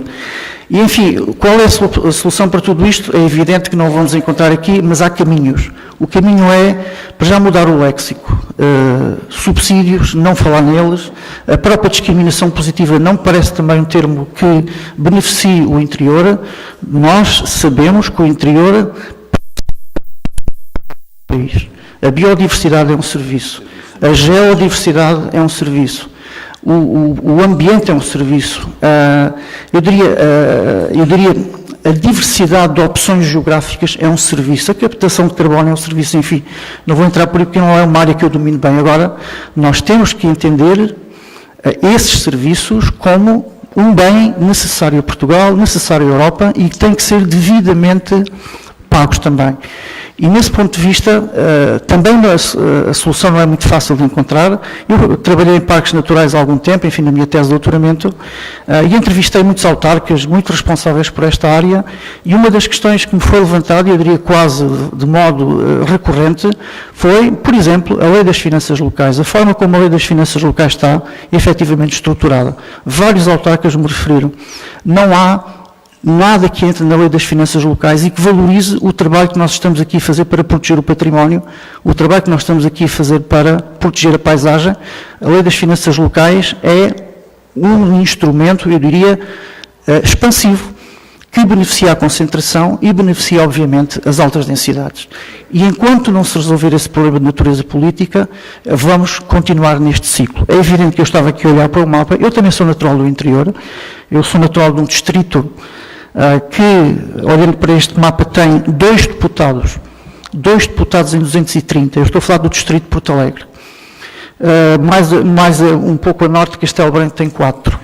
Se olharmos para Lisboa tem 47, o Porto tem 39, enfim, eu também não coloco aqui a questão se os senhores deputados todos eles estão a servir efetivamente o seu território, mas a verdade é que com esta organização política do Estado, nós efetivamente vamos ter o interior cada vez com menos voz e não temos obviamente uma Câmara que represente a paridade, o território em paridade. Nós não temos no nosso modelo político essa voz dada a um território que tem menos eleitores. O turismo é extremamente importante, eu sou muito sensível ao turismo, trabalho no Departamento de Geografia e Turismo, é um caminho que nós temos que trilhar e estão a ser feitos efetivamente projetos fantásticos, mas eu chamo a atenção o papel do eleitor. É muito importante nós termos eleitores, porque as contas são feitas, efetivamente, a partir dos limiares de eleitores. Temos eleitores, há serviços. Não temos eleitores, não há serviços. E volto a chamar a atenção para aquilo que eu referi logo no início. Estamos, economicamente, numa tendência de concentração que, efetivamente, é bastante acelerada. Muito obrigado. João Luís Fernandes. Eu agora desafiava o Lúcio Cunha para, em 2 minutos, mas verdadeiramente em 2 minutos, porque para aquele lado os 2 minutos são muito esquisitos, para me apresentar uma teoria que na prática permita reinventar o interior. Bem, eu gostava de ter essa teoria, gostava de ter essa prática, mas deixe-me dizer, posso-vos dizer, em minha opinião, o que é que eu acho que é teórico e não é prático, que é exatamente o contrário. O mito do turismo redentor. Nós andamos há 30 anos a reinventar o turismo no interior do país e as pessoas vêm, as pessoas gostam, e as pessoas encontram, e há patrimónios, e há, sobretudo, patrimónios de natureza cultural, patrimónios de natureza dos nossos patrimónios, os patrimónios da nossa história, os patrimónios da nossa cultura, os patrimónios da nossa comida, os patrimónios da nossa vida, e não conseguimos reter as pessoas de forma a que elas durmam muitos dias, alguns dias, de forma a que elas comam, de forma a que elas gastem. Porque, digamos, aqui o problema tem um pouco a ver com isso. E, portanto, eu acho que sim, senhor, temos que valorizar os nossos serviços ecossistémicos, nós temos que valorizar o nosso património, nós vamos ter algumas soluções interessantes no futuro aqui na região, ou aqui até mesmo, eu quase diria, mesmo aqui à beira de Oliveira do Hospital, por exemplo, com a criação de Geoparque Estrela, que vai ser, esperemos, uma forma importante de impulsionar o turismo e a economia local. Porquê? Por uma razão muito simples. Enquanto o Parque Natural constrange, o Geoparque normalmente abrange e dilata. Isto não é exatamente assim. A ideia é sempre conservar, a ideia é sempre deixar o futuro melhor, a ideia é sempre ser sustentável, fazer com que os nossos filhos tenham uma vida pelo menos tão boa como a nossa, mas, portanto, eu estou convencido, por exemplo, a criação do Geoparque Estrela vai ter um impacto importante na região, vai ter um impacto importante em Oliveira e vai ter um impacto importante em todo o centro, até porque, como foi dito aqui, a Serra da Estrela tem características ímpares, quer do ponto de vista da biodiversidade, quer do ponto de vista da geodiversidade, quer do ponto de vista da nossa diversidade cultural, etc, etc. Agora, de facto, vou ser muito cruel e muito mau, mas aquilo que eu acho que faz falta ao interior é dinheiro. Empreendedores. São condições que, efetivamente, promovam a criação ou a recriação ou a reinvenção da indústria, porque, se não acontecer assim, na minha universidade, na Universidade de Coimbra, que é uma universidade que tem 700 e quase 30 anos, uma universidade maravilhosa, é património da humanidade, recebe 50 milhões de euros em turistas, é dinheiro, e não nos resolve o problema. Não resolve o problema. E, portanto, nós aqui, juntarmos os parques, os geoparques, os centros de interpretação, etc., etc., toda a região centro, não conseguimos um volume que se aproxime destes 500 mil turistas que deixam para 50 milhões de euros. Muito obrigado, Lúcio Cunha.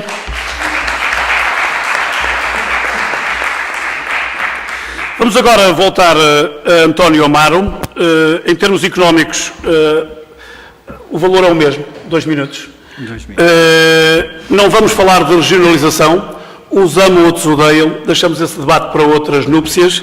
Vamos sim, quero que nos explique como é que nós vamos reinventar o interior como indignados. O que é isso de ser indignados ou de estar indignados? O que é que vai fazer um indignado? Muito bem, muito bem. O termo é indignado, pode ser precisamente esse indignado.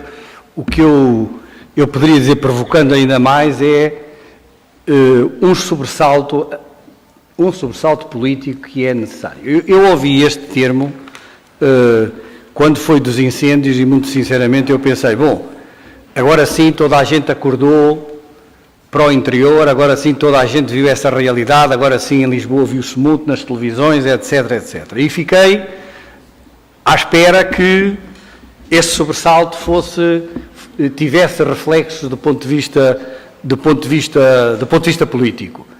Ninguém tem, digamos que a solução na mão muito rapidamente. Mas, portanto, quando eu digo esse sobressalto, e eu, para não falar na regionalização, o que eu gostava de ver verdadeiramente em Portugal e no interior era alguma radicalidade, e quando eu digo radicalidade não é violência, não é no quadro daquilo que é as nossas instituições democráticas, daquilo que é o diálogo, daquilo que é a argumentação.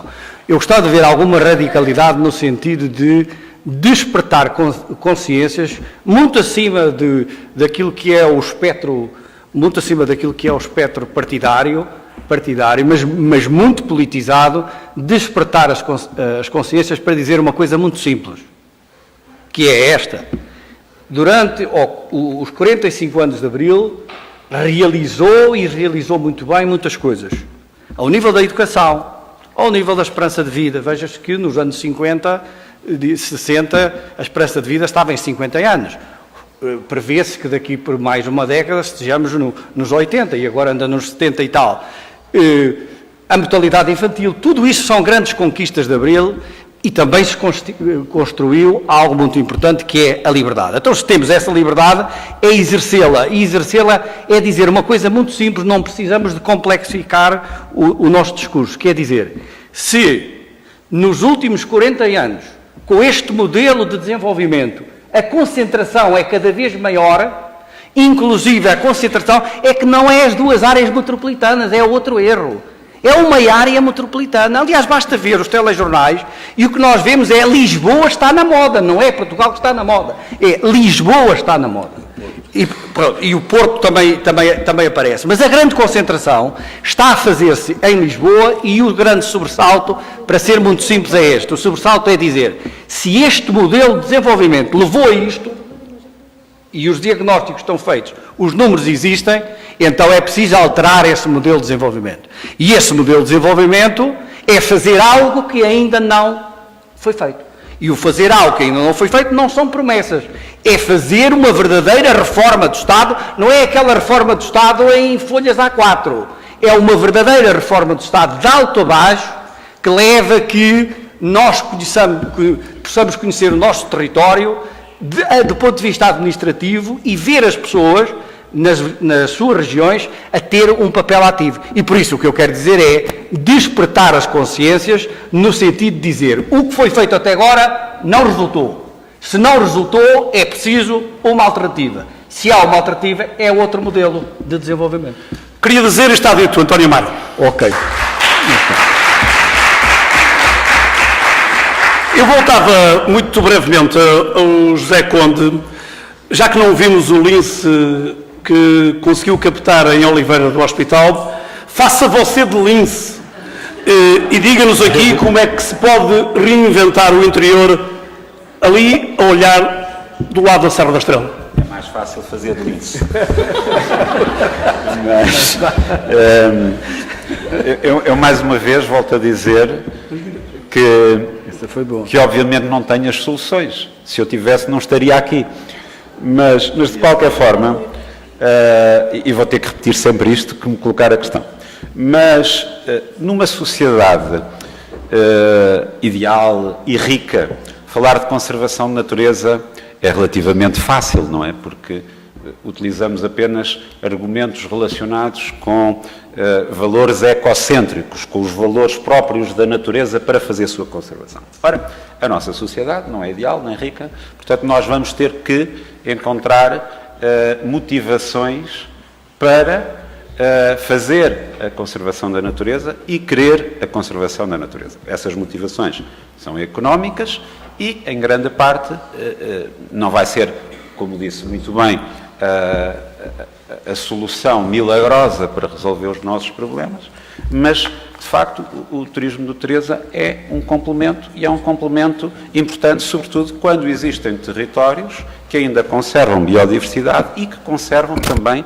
tradições e aspectos culturais que noutros locais já se perderam.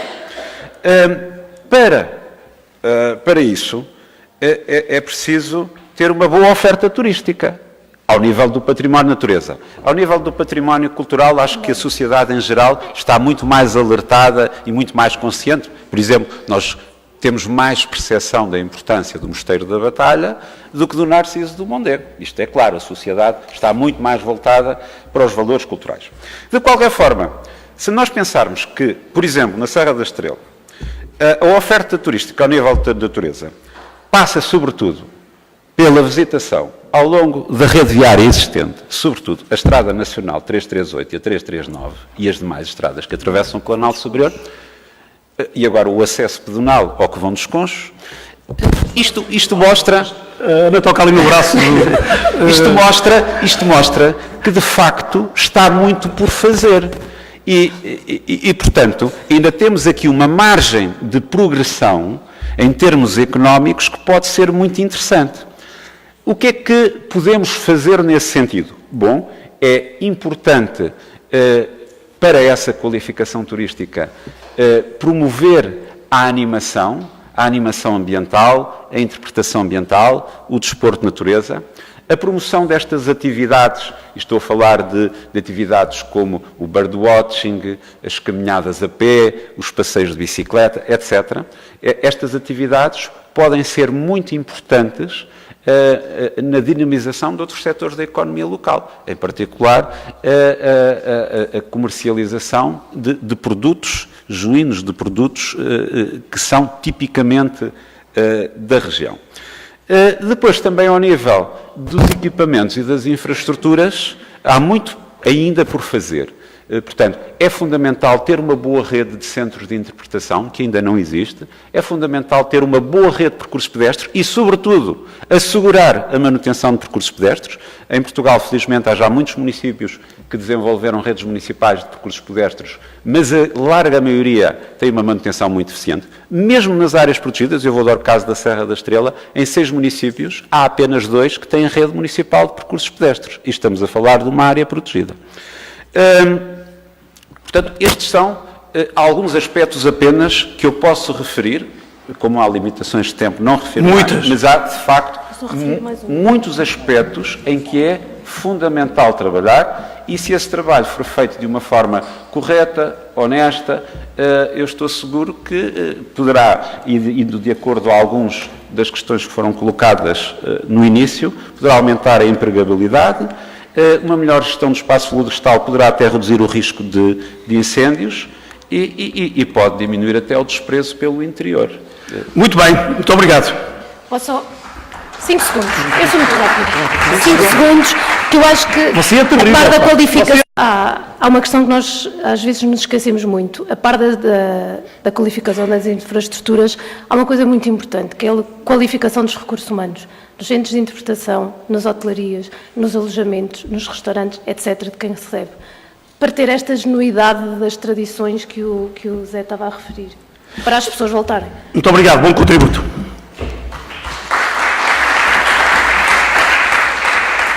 Estamos mesmo na reta final, temos pouco mais do que 6, 7 minutos. Eu não queria perder a possibilidade de voltar a esse lado, antes de dar uma frase para cada um dos nossos convidados e para encerrarmos a nossa conversa sobre como reinventar o interior, desafiava 3 pessoas para poderem colocar 3 breves questões ao elemento da mesa que muito bem entenderem. Mas que não seja sempre o mesmo. Vamos avançar? Pode, como é que se chama? Bárbara, pode fazer como quiser, levanta-se, senta-se. Só tem que fazer uma voz bem colocada que é para se ouvir em todo lado. Então vamos lá, uma pergunta rapidamente, por favor.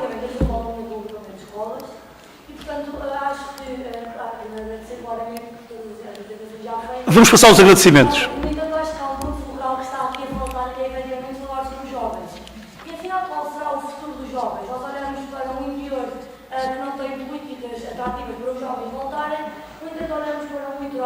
Onde vemos a chamada deseconomia de aglomeração, onde já não vemos atratividade para os jovens devido à população e até à provável falta de emprego no futuro. Essa pergunta é muito boa. Qual será o futuro dos jovens? A quem quer colocar a questão? Talvez acho que isso é um bocado para todos. Muito bem, então já vou escolher a quem eu vou entregar a questão. Vamos à segunda questão, por favor. Força. Olá, Francisco.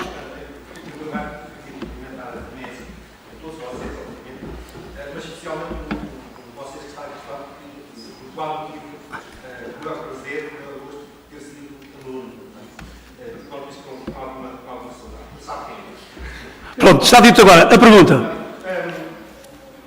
Eu já estava falando destas coisas na escola, e há uma aluna que eu fez esta pergunta. Portugal chega a ter um interior, justifica-se tanta desigualdade, tanta assimetria. Portugal tem uma profundidade que tem os países europeus, Polónia, Alemanha, França, para ter esta assimetria. É uma excelente questão. Portugal chega a ter interior? Fica a questão. Muito obrigado, um abraço. Vamos a mais uma pergunta que será mesmo a última. Podes. Boa tarde. Só uma. Exatamente.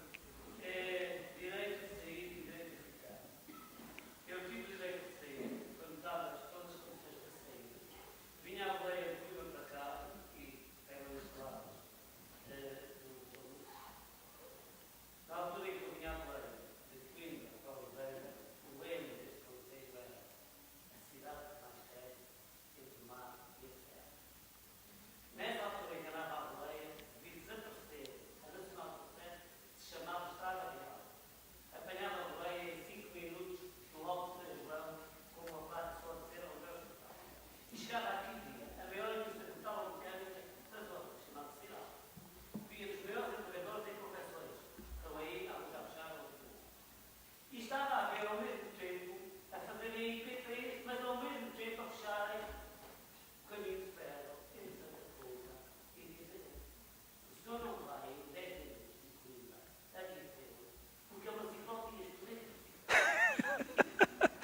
É essa a provocação, fazer Santa Comba à Visão em bicicleta. Muito obrigado, Jorge. Fica a provocação. Vou distribuir estas 3 questões. A primeira, qual será o futuro dos jovens? Começo aqui pelo António Amaro. Qual será o futuro dos jovens no interior? 1 minuto.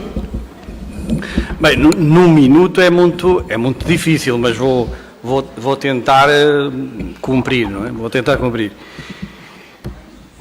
Eu diria, numa visão otimista, o futuro dos jovens no interior será muito aquilo que eles quiserem, mas esta visão pode ser utópica e otimista.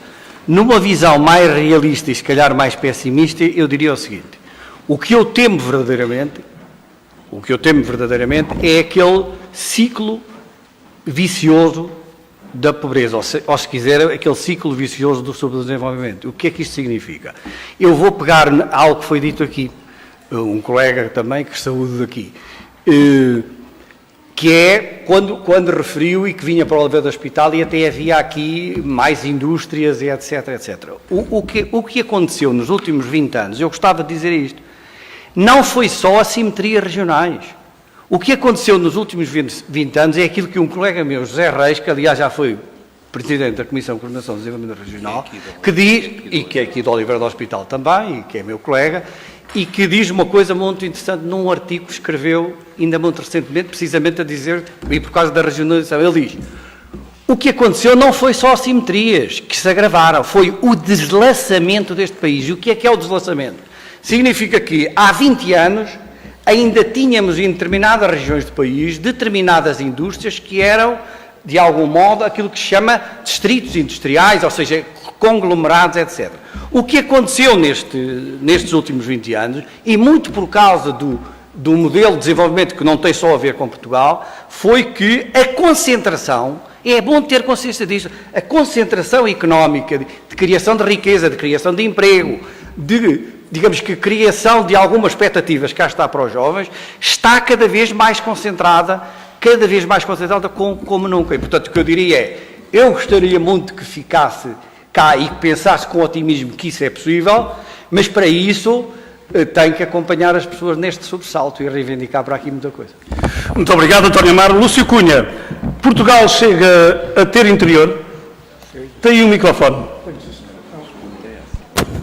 Ora bem, olá Francisco, tem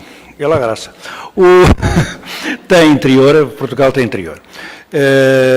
O interior, que já foi aqui discutido, se é verdadeiramente o interior, se é apenas uma questão de ruralidade, se é verdadeiramente interior ou se é uma questão do resto do mundo que se opõe às duas metrópoles, entre aspas, às metrópolezinhas que nós temos, ou se opõe só a Lisboa, mas tem.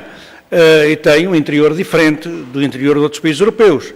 Por exemplo, nós quando vamos de Alcalá até Madrid, não falamos propriamente do mesmo interior e fica, no entanto, muito mais afastado do mar do que aquilo que nós temos aqui.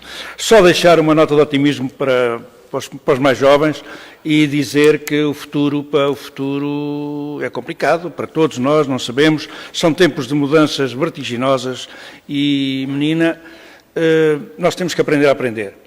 Vocês têm que aprender a aprender. Quanto mais aprenderem a aprender, mais capazes, mais capacitados vocês estão para enfrentar o direito de ficar, para enfrentar o direito de sair, para ter os trabalhos mais horrorosos, por exemplo, para ser um bom funcionário de um call center na Irlanda, ou para trabalhar para a Google, ou trabalhar para o Facebook, porque, efetivamente, eles gostam muito, por exemplo, dos skills, das competências, por exemplo, dos estudantes portugueses em termos de língua inglesa. E, portanto, força e envolvimento. Por um lado, aprender a aprender, por outro lado, como diz o meu amigo e colega aqui da Faculdade de Economia, temos para que nos radicalizar, seja isso o que for. Não precisamos provavelmente pôr bombas, mas precisamos de fazer ouvir para as nossas intenções, as nossas ideias e os nossos ideais.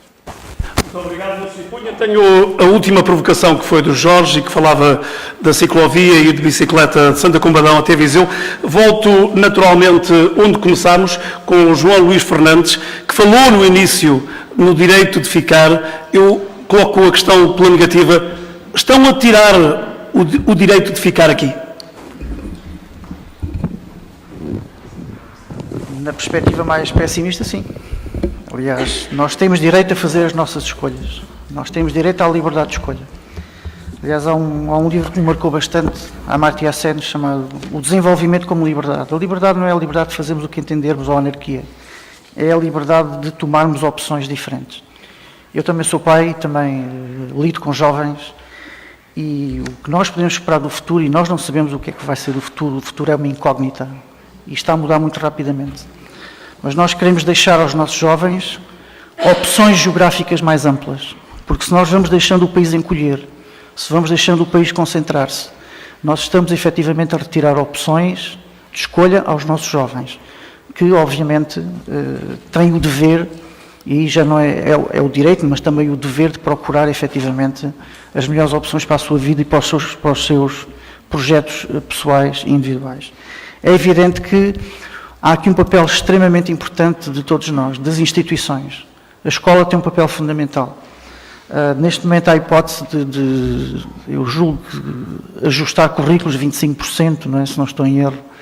É muito importante, ao mesmo tempo que se dá, efetivamente, ferramentas aos nossos jovens para se movimentarem pelo mundo, e elas são obrigatórias, as tais skills que o professor Lúcio falava. Muito importante a cultura territorial, muito importante a filiação, muito importante o conhecimento do território, muito importante o conhecimento do seu património. E daí também a ponte para as redes que nós temos que estabelecer, instituições, pequenos grupos de jovens, associações, clubes. Um dos grandes problemas do interior e de outros interiores que nós temos pelo mundo fora é aquilo que alguns autores chamam de desintermediação. Isto é, o desaparecimento de um conjunto de instituições que envolvia efetivamente os mais jovens e que, no fundo, acaba por os desenquadrar e levar efetivamente a um isolamento muito, muito superior. Portanto, nesse ponto de vista, há muito trabalho a fazer, há muitas... e, sobretudo, eu lembro, enfim, eu tinha aqui uma apresentação com vários exemplos de desenvolvimento local, a importância daquilo que alguns autores chamam de cultural links, ou seja, os links culturais, as diásporas que existem a partir de cada lugar. E tentar convocar essa diáspora, conhecer onde é que ela está, que empresários é que existem, uma forma de seduzir e de trazer capital de volta. E depois há aqui uma questão que também, enfim, já foi ensaiada em muitos países, enfim, em alguns lados correu bem, noutros correu menos bem, é efetivamente pensar o desenvolvimento, naturalmente conjugando o poder a partir de baixo, o poder a partir de cima, mas há aqui uma questão que me parece muito importante, que é trabalhar-se aquilo que existe em cada local e pensar o que é que se pode fazer com aquilo que existe. Enfim, este é um modelo que efetivamente está a ser aplicado em alguns lugares e não partir daquilo que falta.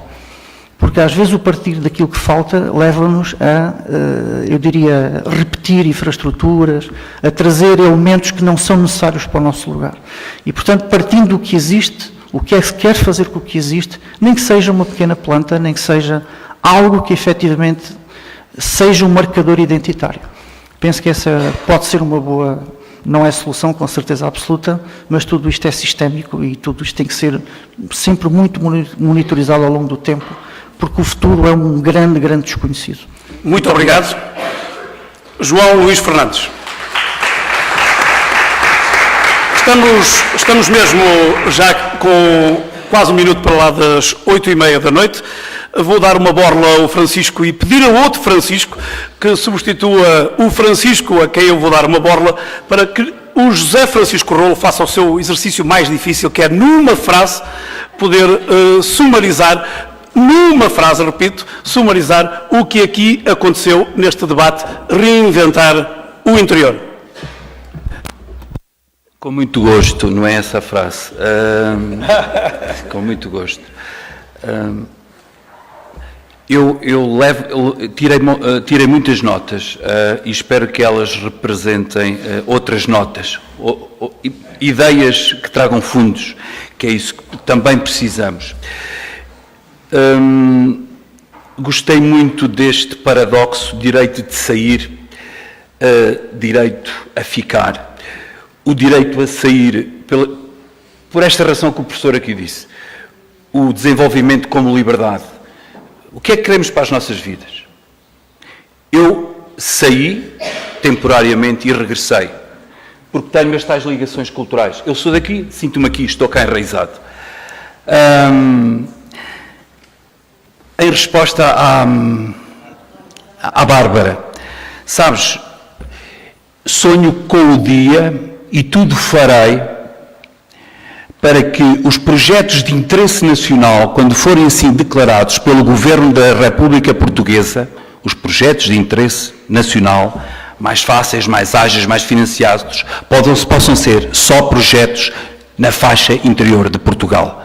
Os projetos nacional que criam emprego, que atraem tecnologia, que atraem recursos humanos qualificados, bem pagos, bem remunerados, os projetos de interesse comunitários, fico à espera e lutarei por essa lei, que os projetos de interesse nacional, os PIN, sejam projetos exclusivamente para a faixa interior de Portugal, para a tal mancha da baixa densidade. Muito obrigado, José Francisco Rolo. O Presidente do Agrupamento de Escolas de Oliveira do Hospital pediu-me 1 minuto para encerrar esta nossa conversa sobre o interior e como podemos reinventar. O minuto já está a contar. Já está a contar e eu vou ser rápido. Em primeiro lugar, naturalmente, agradecer ao João Luís, ao professor João Luís, ao professor António Mar, ao professor Lúcio, ao José Conde, à Ana, ao José Francisco Bolo, à senhora vereadora. Muito obrigado à Rádio Nova, muito obrigado à Caixa de Crédito Agrícola, muito obrigado a todos vocês por estarem aqui.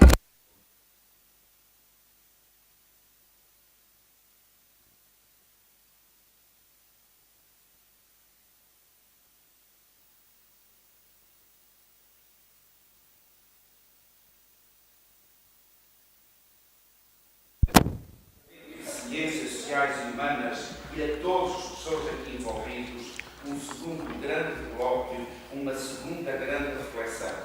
E dizer, pelo último, que eu não esqueço dos meus amigos, ao grande Vítor Neves, por esta grande dinâmica e por este grande profissionalismo, uma amizade e um abraço a todos. Muito obrigado.